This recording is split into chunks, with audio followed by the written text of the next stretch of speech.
Muy buenas tardes a todas y a todos. Bienvenidos a nuestro conversatorio del colectivo feminista Kembalnok. Yo soy María de los Ángeles y el día de hoy tenemos a Nicté Díaz, que es estudiante de la Escuela de Historia y es también profesora de enseñanza media. Tenemos a Gladys Bala, que es catedrática y pertenece también al Sindicato de Trabajadores Sociales. Tenemos a Glenda Maybelline Pérez de la Escuela de Historia, representante frente de la reforma universitaria, y ella es representante estudiantil, representando las escuelas no facultativas. Tenemos a Esteban González, que es también estudiante de la Escuela de Historia, es educador comunitario y defensor de los derechos humanos. Y tenemos a Yolanda Estrada, catedrática de la Escuela de Historia. Muy buenas tardes.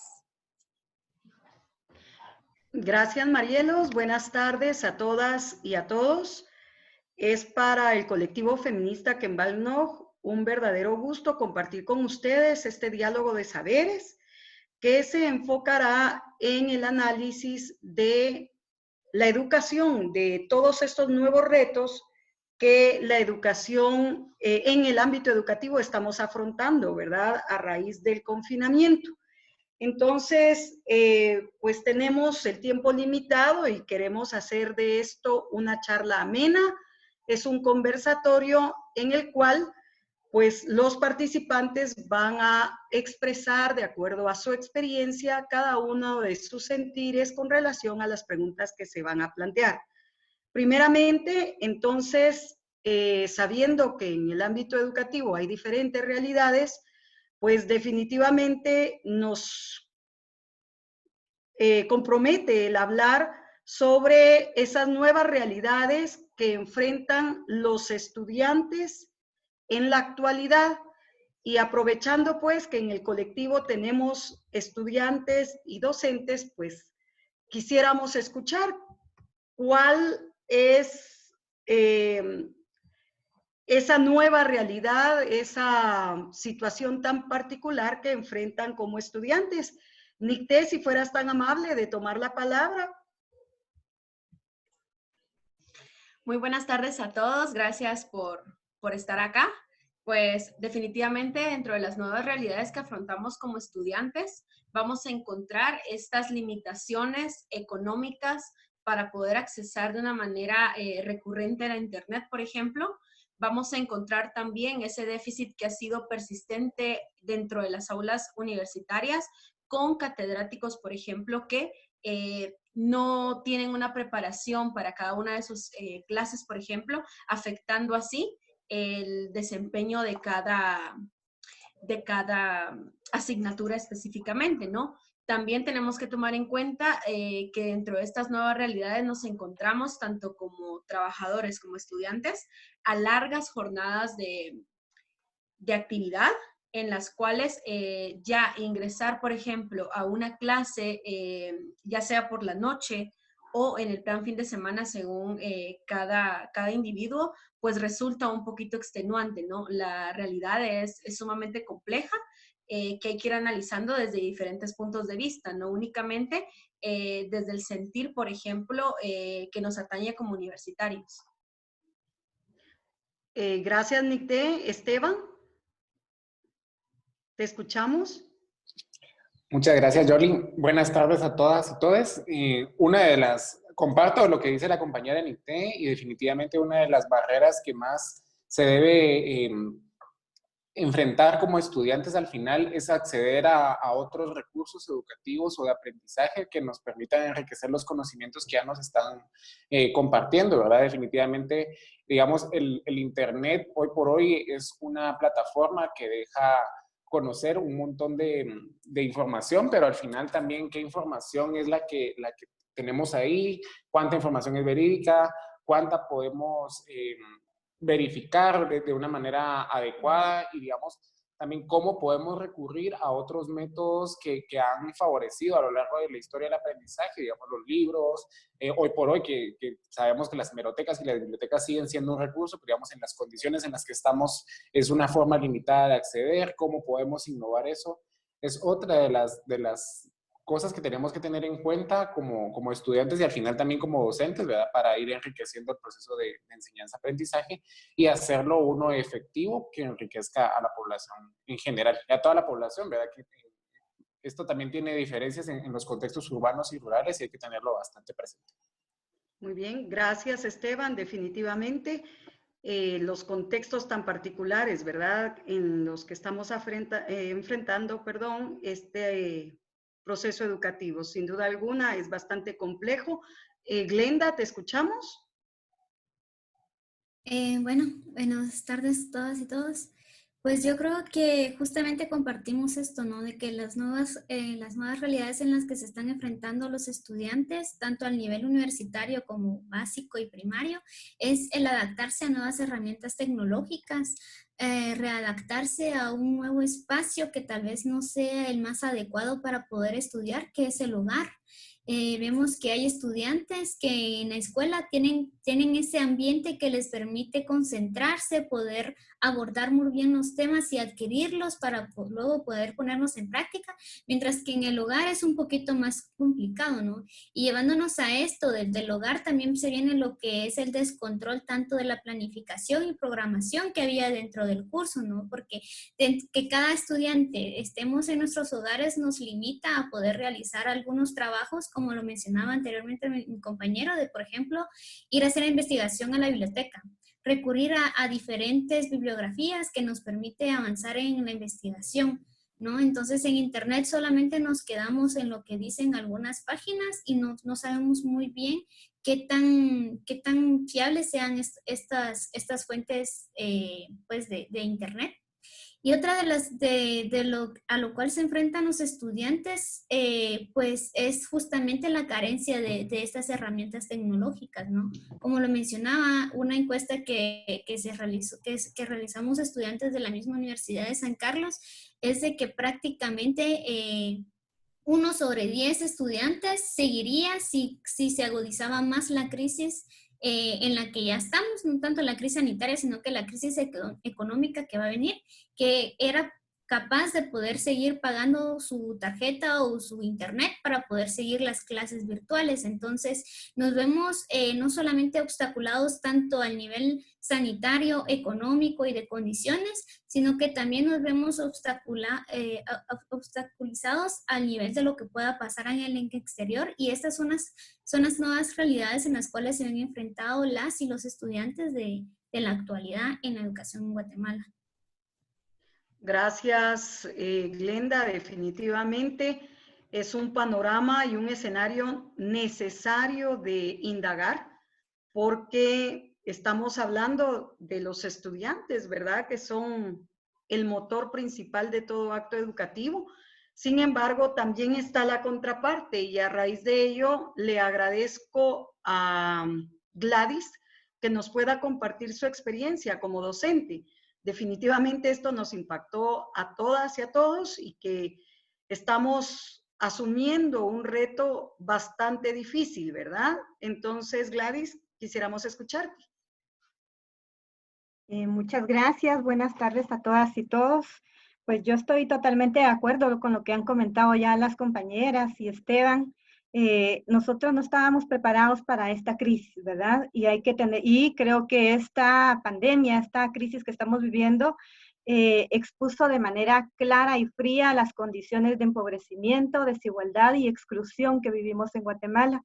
En el marco de los procesos educativos, hay que tener claro que la docencia es positiva cuando las estudiantes tienen condiciones adecuadas para aprender, para reflexionar, para analizar y para crear conocimientos, ¿verdad? Y en este caso estamos dependiendo de la tecnología. Sí o sí tenemos que trabajar a partir de tecnología. Y ya nos hemos dado cuenta de las limitaciones que tenemos, tanto para acceso a equipo de cómputo, ¿verdad? Como también a la cobertura de Internet. No sé, yo me he topado con que hay compañeras y compañeros estudiantes que no tienen una computadora para trabajar, sino que se conectan a través de teléfono, por ejemplo. Otros casos, también me he topado con que son muy pocos los que tienen Internet en línea, ¿verdad? Internet residencial, y que hacen uso de tarjetas prepago, por ejemplo. me pasó el otro día y alguien me dice, disculpe, me tuve que desconectar porque se me terminó mi saldo, ¿verdad? Entonces, esta es la realidad que estamos viviendo. No está, entonces, digamos, además de no tener la cultura para trabajar a distancia o de manera virtual, nos topamos con esta realidad en la cual no tenemos acceso a, como deberíamos de tenerlo, tanto a equipo como al Internet. Estaba yo revisando y me encontré una nota en el periódico justamente de este año, del 2020, en la que entrevistan a alguien de la Comisión de Software de Exportación de la Hexport, y donde dice que Guatemala es uno de los países que tuvo la adopción del Internet de manera tardía, ¿verdad?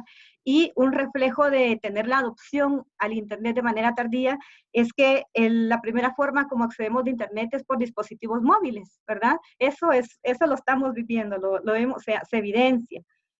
También otro dato que encontré del censo que se hizo en el 2018 es que el 62% de la población censada comenzó a utilizar teléfono desde los 7 años. Sí, sin embargo, el acceso a la computadora es el 21% de la población censada y también acceso a Internet 3.67. Esos datos que ya lo tenemos por el censo reciente que se realizó, vienen y nos permiten entonces comprender la realidad que estamos viviendo. Creo que esto es algo que, esta es la realidad y ante esta realidad estamos y hemos tenido que trabajar desde el primer día en el que iniciamos esta cuarentena, ¿verdad? Eso quisiera anotar sobre este punto. Gracias, Gladys. Definitivamente estamos viendo escenarios diversos. Sin embargo, podría sumar a lo que decía Gladys en mi condición de docente, de que también hemos enfrentado la precaria capacidad de un Internet, el mal servicio, no hay señal en algunos lugares, también la energía eléctrica que ha estado pues también en algunos sectores bastante deficientes, hay cortes de energía, sin duda alguna todo esto complica. Obviamente lo que nosotros estamos pretendiendo ahorita no es una educación virtual. Creo que nos falta bastante para llegar a comprender ese universo de educación virtual. Estamos haciendo un esfuerzo inicial de educación a distancia. Creo que en ese esfuerzo nos sumamos estudiantes, docentes y todas las personas que intervienen en este fenómeno educativo.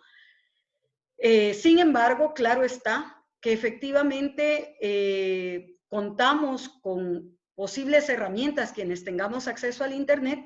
Sin embargo, hay una determinación concreta en función del uso mismo del Internet, ¿verdad? Ya lo mencionaban los compañeros y las compañeras estudiantes, de que no es tan fácil el hecho de que porque tengo Internet voy a aprender. Estamos hablando de un proceso de aprendizaje-enseñanza mediado bajo las condiciones tecnológicas que pudiéramos tener. Y a su vez estamos hablando de la capacidad del uso tecnológico. Y definitivamente comprendemos que navegar en el Internet no es lo mismo que naufragar en el Internet.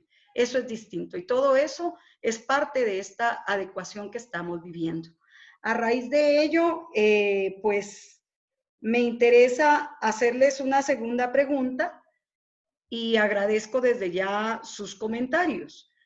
La pregunta es, ¿cuáles han sido los aportes de la comunidad universitaria durante este momento de pandemia y de confinamiento social? Entonces, para cambiar el orden de cómo fueron respondiendo, le pediría a Gladys que iniciara y así seguimos respectivamente. Gracias, Gladys. De acuerdo. Bueno, en la USAC ya desde hace algún tiempo se viene hablando de educación a distancia, ¿verdad? De hecho, encontré una nota donde en el 2018 se hizo conjuntamente con la Universidad a Distancia de Costa Rica, una carta de entendimiento de colaboración académica. También hay una especialización de educación virtual en la educación superior, Sin embargo, ahora lo que estamos viviendo es que justo lo que hemos comentado, no estábamos preparados para esto. Entonces, digamos, en alguna medida, bueno, todos creo que de manera individual, pero no de manera institucional o de manera conjunta, no hay planes claros para enfrentar esto. Lo hemos estado haciendo a través de las unidades académicas o cada uno de los docentes a partir de sus propios recursos, de su creatividad, ha estado buscando cómo acercarse y cómo poder seguir trabajando con la dinámica de enseñanza-aprendizaje, ¿verdad? Lo que también, por ejemplo, la biblioteca en línea está abierta, la biblioteca de la universidad, entonces se ha habilitado para que se trabaje o para que se busque información. Yo trabajo con estudiantes de trabajos de graduación, por ejemplo, y les he recomendado y han estado buscando y han encontrado referentes, ¿verdad? Bibliografía. Sin embargo, también hay que tener claro que la educación en línea tiene sus propios procesos didácticos, tal como lo decía Yoli. No es solamente tener quienes tienen, porque son pocos además, quienes tienen acceso al equipo y al internet, quienes tienen tampoco es así de venir y está ahí el internet y naveguemos o naufraguemos, como lo decías, sino que también hay procesos didácticos. Y esto requiere la forma en la que se abordan las clases, son formas distintas en línea, es algo diferente, el uso de recursos, las dinámicas de participación en las distintas plataformas de las cuales podemos estar haciendo uso, ¿verdad? Incluso también las formas de evaluar el desempeño, tanto de estudiantes como de nosotras y nosotros mismos como docentes. Entonces creo que esto, lo que yo veo aquí es que lo que tenemos que tener bien claro es que tenemos que partir de las realidades de las y los estudiantes y considerar eso requiere de solidaridad, requiere de empatía y requiere de compromiso desde nosotros como docentes, ¿verdad? Tenemos que tener clara que es una educación humana, liberadora, y tiene que ser una educación comprometida con la creación de conocimientos de manera colectiva y la transformación de las realidades de los pueblos. Entonces, ¿cómo vamos pensando en que esto se alargue a cuánto tiempo? Tenemos que trabajar de manera de lleno en esto, de tener claro de que estos procesos de enseñanza y aprendizaje requieren de ese compromiso, requieren de solidaridad, de empatía principalmente, de conocer las realidades en las que se encuentran las y los compañeros estudiantes y a partir de ello diseñar los procesos de educación.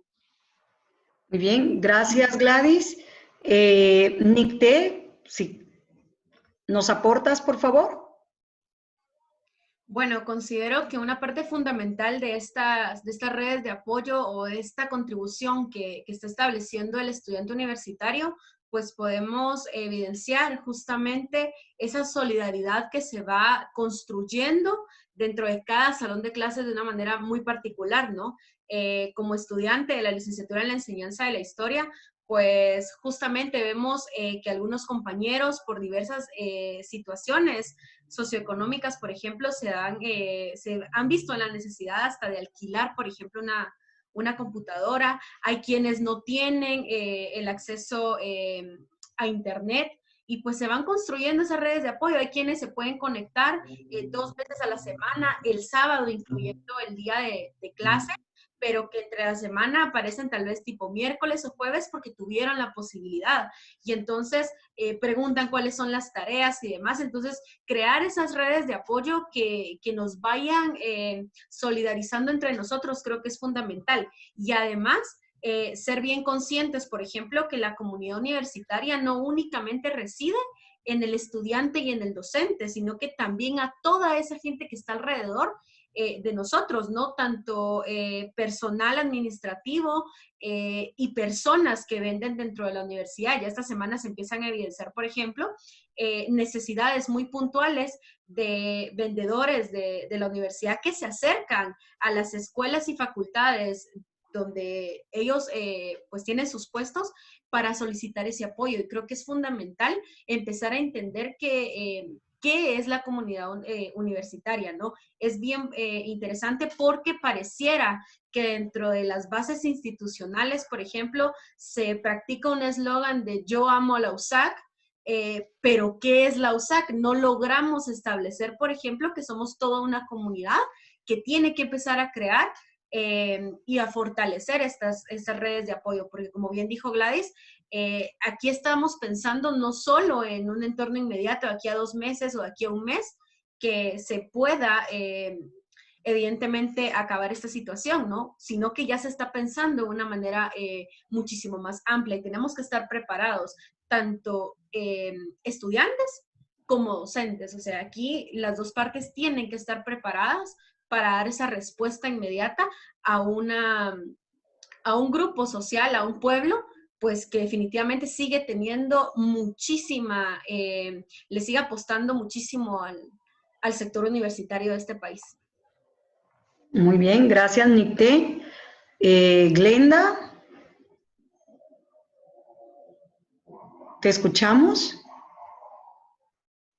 Bueno, ¿cuáles han sido los aportes de la comunidad universitaria durante esta pandemia? Pues hemos visto que en distintos sectores han habido como esa presencia por parte de la universidad, por parte de la comunidad. Hemos visto, como lo mencionaba anteriormente Nicté, ¿no? Que dentro de la Escuela de Historia hay esa organización, siempre esa cooperación dentro de nuestra comunidad, existe esa relación. Observamos también que estudiantes de ingeniería también han estado presentes en querer dar aportes, en soluciones y todo esto. Por ejemplo, por parte, justamente estaba analizando que este tipo de coyuntura nos permite retomar cuáles deberían de ser las rutas y las prioridades en cuanto a la academia, la docencia, también la administración dentro de la reforma universitaria, ¿no? Porque si bien solamente esto es una coyuntura, como lo mencionaba antes Gladys, desde el 2018 se aprobó de una manera de clases virtual a distancia. Bueno, está bien la aprobación, pero ¿de qué manera? ¿Cuál va a ser la metodología? ¿Cuál va a ser la manera en que realmente se guarde de una manera integral y que realmente siempre siga vigente la calidad académica, ¿no? También no solamente de otorgar títulos a personas a que lleguen a las clases virtuales, a que manden las tareas y no sabes muy bien de qué manera las han realizado, y luego tener un examen, no sé, puede ser oral, pero puede ser que no sea realmente la misma preparación como una persona que ha estado yendo al aula, que ha tenido esta interacción entre estudiante catedrático o catedrática. Entonces, eso es también una de las prioridades que se debería de tener dentro de la reforma universitaria. Lamentablemente observamos que hay poca divulgación en cuanto a este proceso de reforma. Normalmente el año 2020 era el año de la reforma universitaria, pero ¿de qué reforma universitaria estamos hablando? Si solamente iba a ser un año de transformación, pueda ser solamente de nombre, pero que en el trasfondo estructural y de función no vaya a haber una reforma, ¿no? Entonces, aquí vemos también una carencia, ¿no? De que no se toma en cuenta de que esto de las clases virtuales no solamente es para esta época, para este periodo de crisis de pandemia, sino que a un momento también va a ser una necesidad de la misma sociedad, puede ser una posible solución en un futuro para lugares donde no se pueda tener una infraestructura por condiciones económicas, por ejemplo, y sí se podría dar la manera virtual, podría ser una manera más económica también, podría ser una manera de responder a estos lugares donde no se pueda llegar, pero siempre guardando esta calidad, esta presencia y esta conciencia de que es una modalidad de que probablemente en otros países ya se llegue de una manera adecuada, pero que en Guatemala, como lo mencionaba anteriormente Gladys, siempre vamos como un paso atrás en cuanto a las condiciones tecnológicas y de acoplarnos al nivel virtual. Entonces, esto es una de las problemáticas que existe también dentro de la universidad, que existe un proceso de reforma, pero no existe una respuesta en cuanto a qué vamos a reformar, qué es realmente la necesidad, las verdaderas necesidades de los estudiantes o a qué le está respondiendo la reforma, ¿no? Entonces, este es un puntito que vengo a poner aquí en cuanto a la comunidad universitaria. Gracias, Glenda. Interesante también. Es tarea de verdad no dejar de observar ese proceso de reforma universitaria que, de hecho, en teoría está sobre ruedas y que debería de estar caminando y, sobre todo, contemplando ya un posible escenario inmediato, como puede ser el segundo semestre. Gracias, Glenda, y escuchamos a Esteban. Me gustaría mencionar también, como de la mano de lo que ya decían las compañeras, que los aportes que ha tenido la comunidad universitaria han sido diversos para diferentes sectores, pero vale la pena todavía cuestionarnos qué más podemos seguir haciendo desde nuestros espacios, qué podemos seguir aportando en esta coyuntura que está reflejando las múltiples necesidades que ya existen en la sociedad guatemalteca, pero que trae consigo otras necesidades a las que nadie estaba preparado, digamos. Es importante entender que todas las carreras del sector salud han aportado desde el inicio, entiéndase los estudiantes de medicina que están de turno dentro de los diferentes hospitales, la colaboración que se intentó hacer o de donativos con caretas especiales en su momento, pero es importante también rescatar que hay grupos de estudiantes y de docentes organizados o en colectivos que están buscando responder a otras necesidades de municipios lejanos a la capital o digamos donde existen los centros regionales de la universidad y que también están buscando responder a las necesidades de sus comunidades, de aldeas que no tienen acceso a la ayuda del Estado o a otras instituciones, ¿verdad? Entonces, tener presente y tener en cuenta esto, la capacidad que tenemos de organizarnos, que muchas veces el solo hecho de poder asistir a la universidad es un privilegio al que una buena parte de la población guatemalteca no tiene acceso, nos da la responsabilidad de velar por los derechos y por el bienestar de la población en todos los sentidos. Digamos, es importante entender que hay necesidades en el sector salud, en el sector de alimentación y en el sector de educación. Entonces, valdría la pena preguntarnos a todos los que nos estamos formando como docentes cuánto hemos podido aportar más allá de nuestros espacios de trabajo o de lo que hacemos cotidianamente. ¿Será que estamos ahora en un momento en el que podemos reformular las metodologías, reformular los contenidos, reformular las maneras de llegar a nuestros estudiantes, a nuestros alumnos, a nuestros compañeros?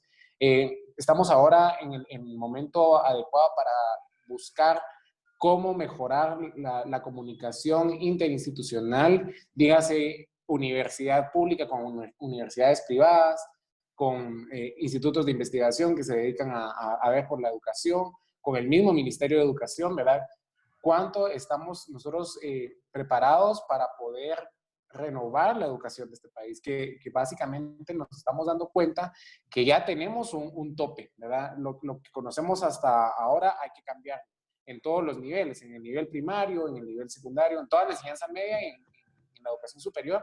Y digamos, esto también nos permite entender que no nos podemos centrar solo en la educación que conocemos, sino que también debemos ampliarnos a todos los demás espectros de la educación, entiéndase a las personas que necesitan de métodos especiales o las personas con discapacidad, cómo se está llegando a ellos, y se está llegando en todo sentido, ¿verdad? Entonces, creo que más el hecho de cuáles han sido los aportes que sabemos que sí han sido muy puntuales desde la comunidad universitaria, tenemos que seguirnos preguntando cuánto más podemos aportar, cuánto más tenemos que despertar a nuestros compañeros a quienes miramos en las aulas, en los pasillos de la universidad, cuánto más tenemos que vincularnos con otros actores y otras actoras para poder mejorar las condiciones de vida de nuestras poblaciones y sobre todo empezando desde nuestro círculo cercano, ¿verdad? Que sabemos que nuestros vecinos, la gente que comparte nuestro entorno a veces tiene necesidades y estamos viendo a veces más allá sin darnos cuenta que podemos empezar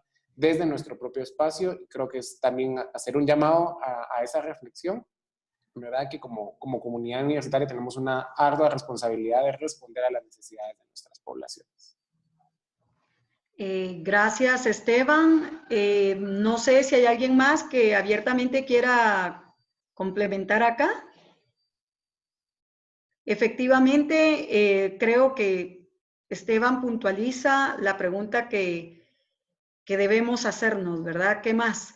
Sabemos que la educación en Guatemala históricamente ha sido eso, un proceso excluyente, racista y discriminatorio, que ha separado perfectamente bien a todo ese contingente social que solo va a servir como fuerza de trabajo para los diferentes procesos productivos. Creo que definitivamente nos corresponde plantearnos una posible, pero no posible por irreal, sino una posible porque tenemos que construirla, un escenario distinto donde realmente podamos vencer y derrotar todas estas brechas que separan lo que debería de ser el derecho a la educación en igualdad y en equidad. Entonces, bajo esas circunstancias, no cabe duda que tenemos que hacer una batalla fuerte porque sabemos que nuestro Estado, el sistema educativo, en sí está basado sobre esas políticas excluyentes. Es un Estado fallido, supuestamente liberal, pseudodemocrático, que definitivamente ha profundizado las asimetrías sociales en Guatemala. Pues a raíz de eso, quiero preguntarles a ustedes sobre ese posible escenario. Ya vimos que efectivamente es desolador.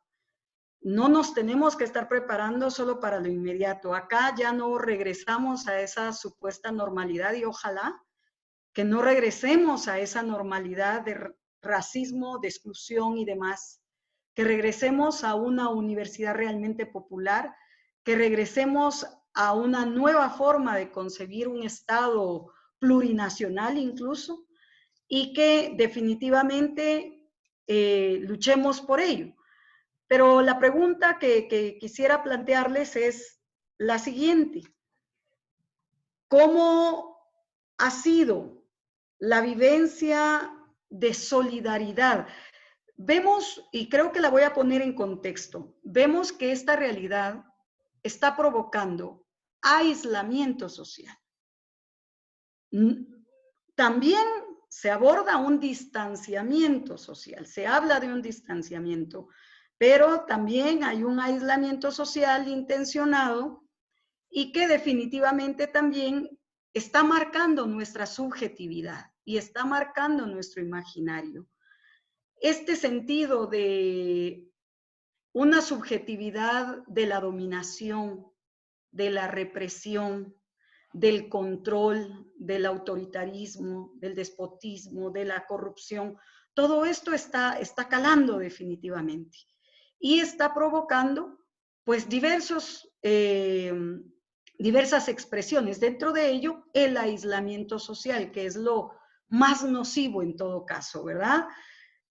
Sabemos que ahora con la tecnología podemos reunirnos, sin embargo, hay una tendencia a una reunión pragmática, operativa, laboral, de educación quizás hasta molesta, ¿no? Porque ya es tanto y bajo las condiciones para el estudiante puede ser un martirio y no precisamente se están fortaleciendo esos espacios de donde se pueda pensar en lazos de solidaridad, en redes de apoyo, en fortalecer nuestro sentido humano, que lo estamos viendo, lo necesitamos fortalecido, el espíritu y la voluntad y el empeño de apoyarnos unas a otros y demás, lo estamos dejando por alto. Entonces quisiera que me comentaran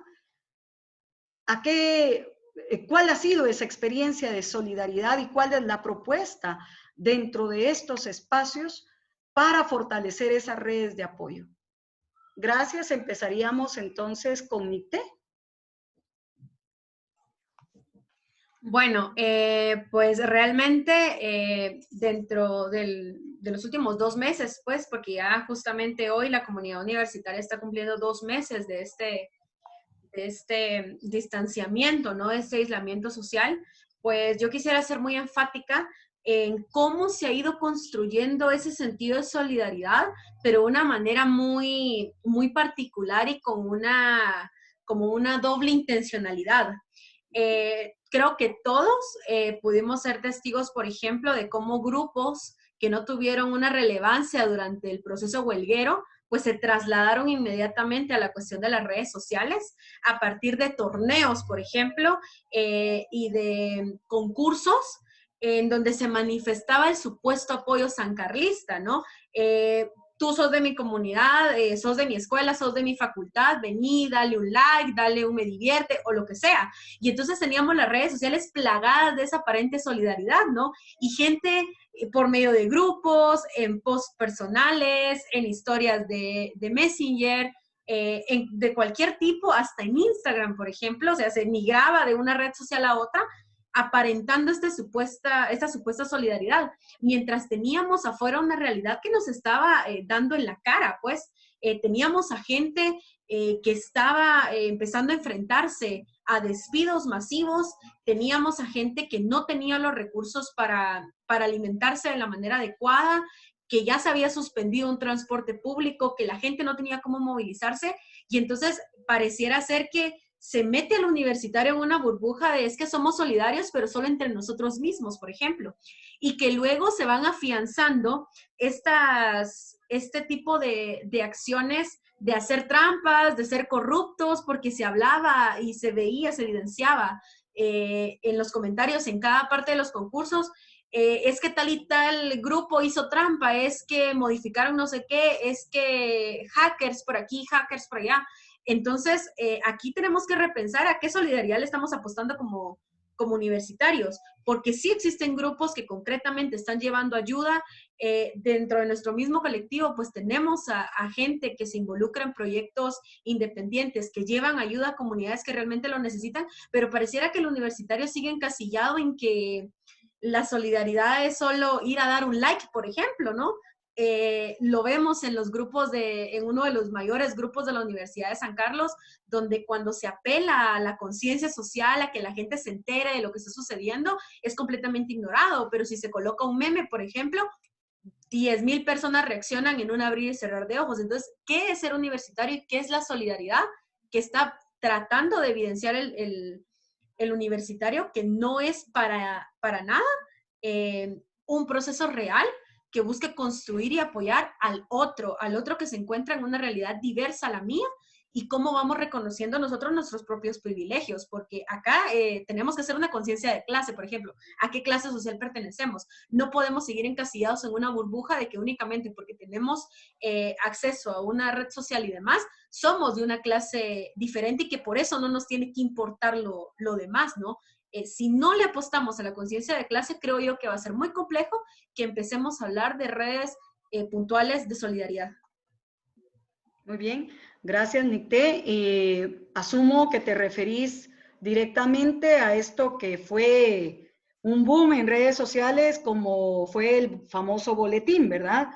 Que yo quiero aprovechar a señalar también que fue un espacio donde no solo se vio la corrupción, porque ya hicieron ahí perfiles falsos y demás, también se naturalizó la ofensa, la humillación, la violencia hacia muchas mujeres que participaron. O sea, no, es increíble, ¿verdad? Estas distracciones sociales que naturalizan esas formas de violencia y que por ello, gracias por recordarnos y para hacer este pronunciamiento, pues que no está de más. Glenda, ¿te escuchamos? Sí, me parece muy interesante este análisis, ¿no? Sobre este sentido de pertenencia que se tuvo últimamente durante este periodo de pandemia. Como sancarlista fue muy difícil también observar esto, ¿no? De que hubo más solidaridad en redes sociales por competencias en cuál era la mejor unidad académica en medio de corrupción y de un montón de cosas absurdas, ¿no? Pero es también de analizar un poco psicológicamente cuáles son las actividades en que los jóvenes actualmente se quieren más preocupar y como qué realidad no quieren observar, ¿no? Porque como tú mencionabas, la realidad que estaba afuera era totalmente difícil y ahora se visualiza aún más, ¿no? Viendo las personas con las banderas blancas, viendo los médicos denunciando la comida que reciben. O sea, esto lo que está pasando ya existía antes, solo que no se visualizaba y no perdíamos el tiempo en ello, ¿no? Entonces yo creo que ahora nunca es tarde para tomar esa conciencia de clase que tú mencionas y de poner los pies en la tierra, ¿no? Desde ya de decir, bueno, como estudiantes, ¿cuál va a ser nuestro rol actualmente? ¿Qué vamos a proponer y qué vamos a realizar? Y sobre todo, no solamente para como yo persisto, no solo para este periodo, sino que esto va a continuar y probablemente en segundo semestre vamos a llevar la misma dinámica. ¿Y cuál va a ser la manera? ¿De qué manera la vamos a llevar adecuadamente, no? Entonces, por esto, como les mencionaba anteriormente, con un grupo de estudiantes de distintas unidades académicas, se nos vino a la mente de realizar una encuesta para analizar cuál era el nivel socioeconómico de los estudiantes que llevaban a cabo las clases virtuales. Obviamente esto no llegó a la totalidad de estudiantes, llegó a 12,317 personas, de las cuales tenían acceso a internet, obviamente. Estamos dejando de un lado a los estudiantes que no tenían acceso a internet. Visualizamos esta dificultad que había de las clases virtuales y a partir de ello nos comenzamos a preguntar qué derechos se estaban violentando durante esta nueva modalidad. Por ejemplo, las personas con discapacidad, ¿no? Con distintas discapacidades, que también no son clases adecuadas a ellos. La manera en que no es totalmente integral. Vemos, como lo planteaba anteriormente, que hay un desorden de planificación, de orientación, de que solamente se resume en enviar lecturas y que los estudiantes tengan que mandar un resumen o un ensayo de 10 páginas y tú recibes una respuesta a la medianoche o a la medianoche te están diciendo una tarea para el día siguiente, o que el licenciado te propone si está bien una clase el domingo, o sea, tú te quedas en modo, hay que respetar los horarios, ¿no? Hay que respetar y saber llevar a cabo las nuevas modalidades, tanto para los docentes, también creo que también tienen una vida dentro de sus hogares, como los estudiantes también tienen una vida dentro de sus hogares. Existen estudiantes que no solamente se están llevando a cabo sus clases, sino que llevan también una vida laboral, una vida de madre o de padre también, o sea, hay tantas cosas, hay tantos factores que se deben de tomar en cuenta. Existen varias compañeras y compañeros que han decidido dejar los cursos porque ya era una dinámica que no la toleraban. Sinceramente era una dinámica que no la toleraban y no podían llevar a cabo una situación así. Han decidido votar. Nos mencionaba un exdecano de que estaban felices porque las designaciones no habían reducido. Obviamente no habían reducido, se habían dicho que este año no iba a contar como repitencia. Entonces, te desasignabas o no te desasignabas, no ibas a correr un riesgo.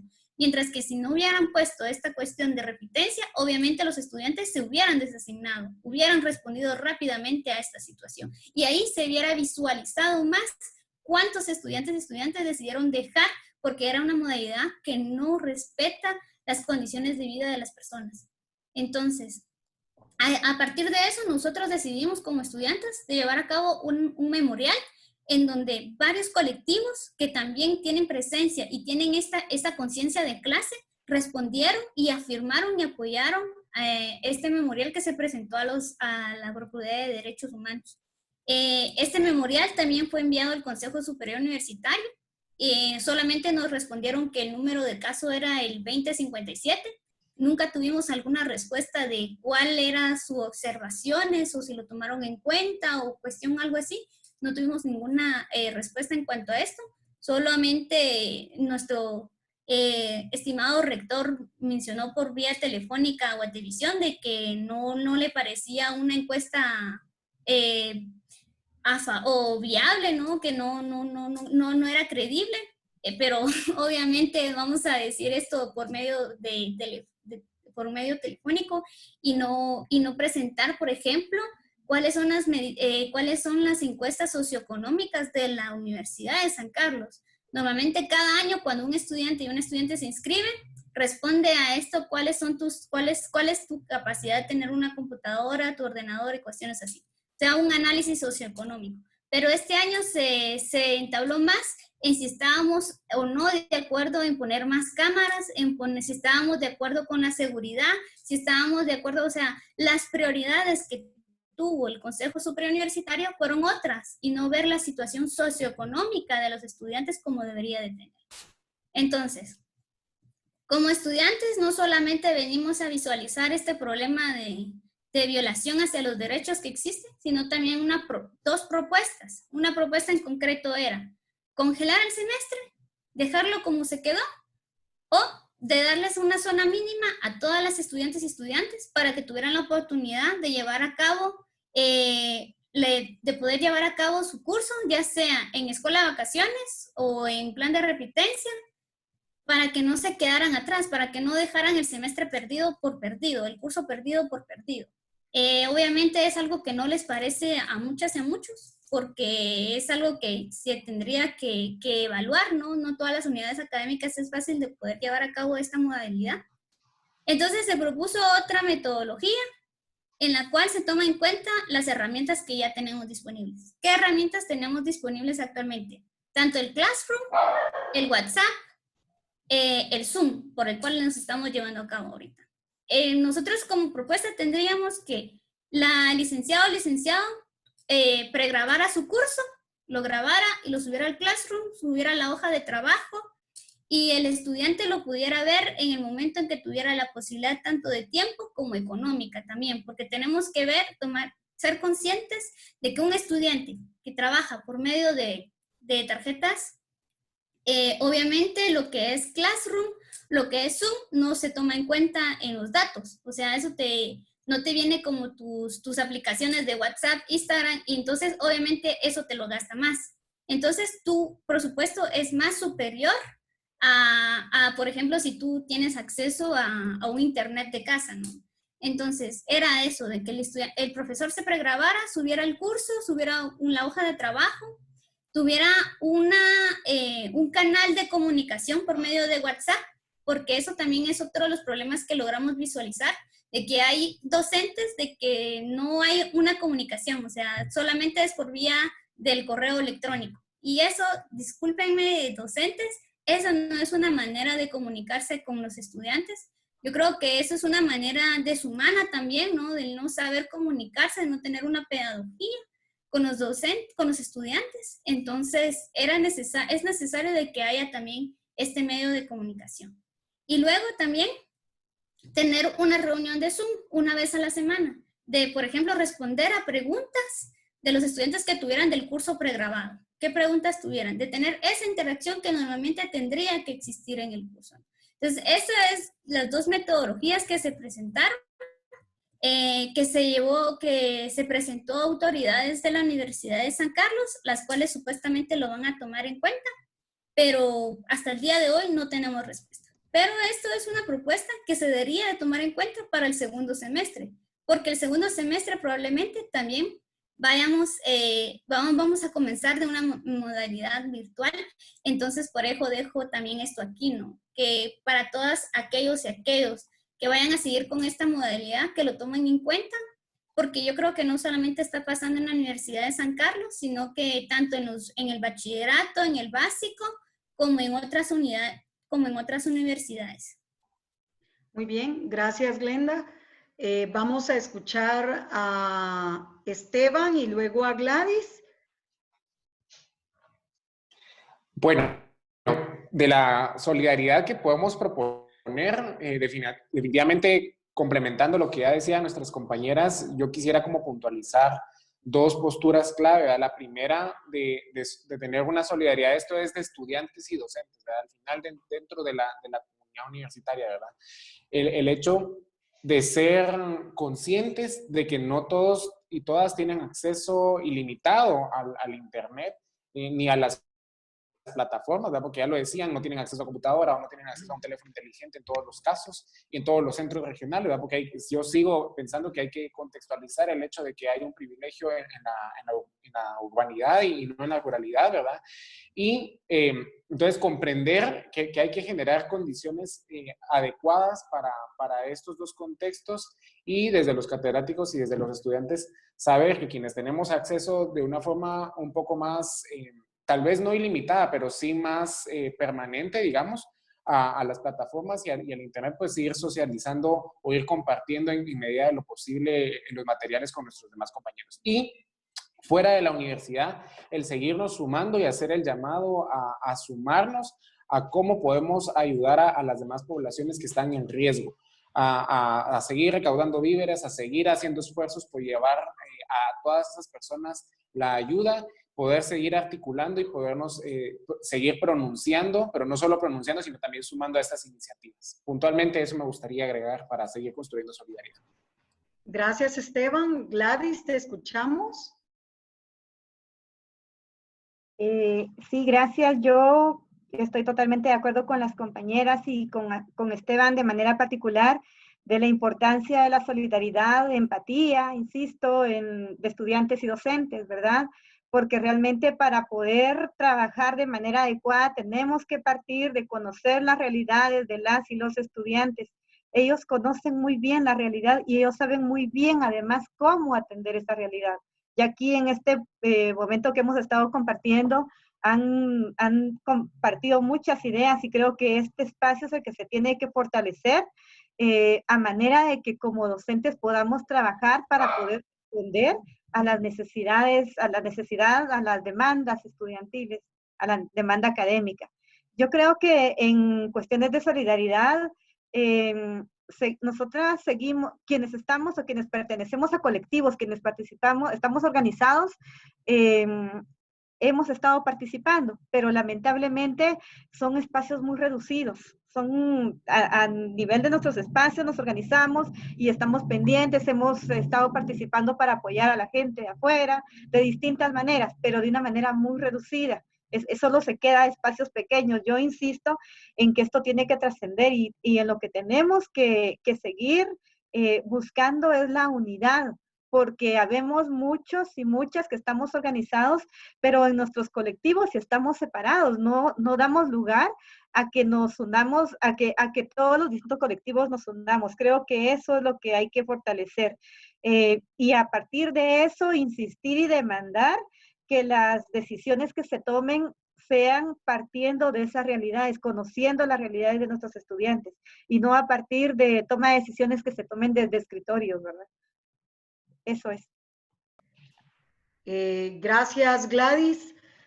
Pues yo creo que definitivamente valió la pena este diálogo que tuvimos porque nos hace reflexionar sobre esos requerimientos humanos, tecnológicos, esas condiciones objetivas, esas condiciones también subjetivas que necesitamos para afrontar la educación bajo estas realidades que vivimos, ¿verdad? Creo que para cerrar, yo me quedaría a manera de síntesis con lo que han dicho todas y Esteban en cuanto a lo importante de afrontar esta realidad, en primer lugar, con mucha ética, con mucho compromiso social, con mucha empatía, porque tanto los estudiantes son muy importantes en el fenómeno educativo, pero existe el sentido de otredad, de ese aprender de doble vía, igual los docentes.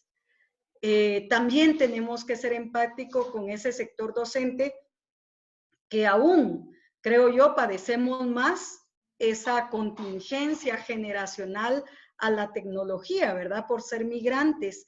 Claro que esto tiene que ser erradicado a raíz de ese compromiso, de esa voluntad de querer hacer las cosas, ¿verdad? De querer trabajar no solo para conocer la tecnología, sino justamente como lo señalaba Glenda, para mediar pedagógicamente utilizando esos recursos tecnológicos. Por supuesto, bajo las condiciones reales sobre las cuales se puede trabajar en una docencia a distancia con estudiantes de la San Carlos, que como lo dijo Esteban, son realmente diversos. Hay realidades diversas, incluso en la ciudad universitaria, acá en la zona 12. Aquí vemos escenarios completamente distintos. Creo que también nos quedamos con lo importante de fortalecer en nosotros, ya sea docentes y estudiantes, el aprendizaje autónomo, el seguir buscando las herramientas, el no naufragar en el Internet y querer aprender, querer hacer ese aprendizaje pero que realmente vaya de la mano con un acto de voluntad y de compromiso, autocompromiso y compromiso social.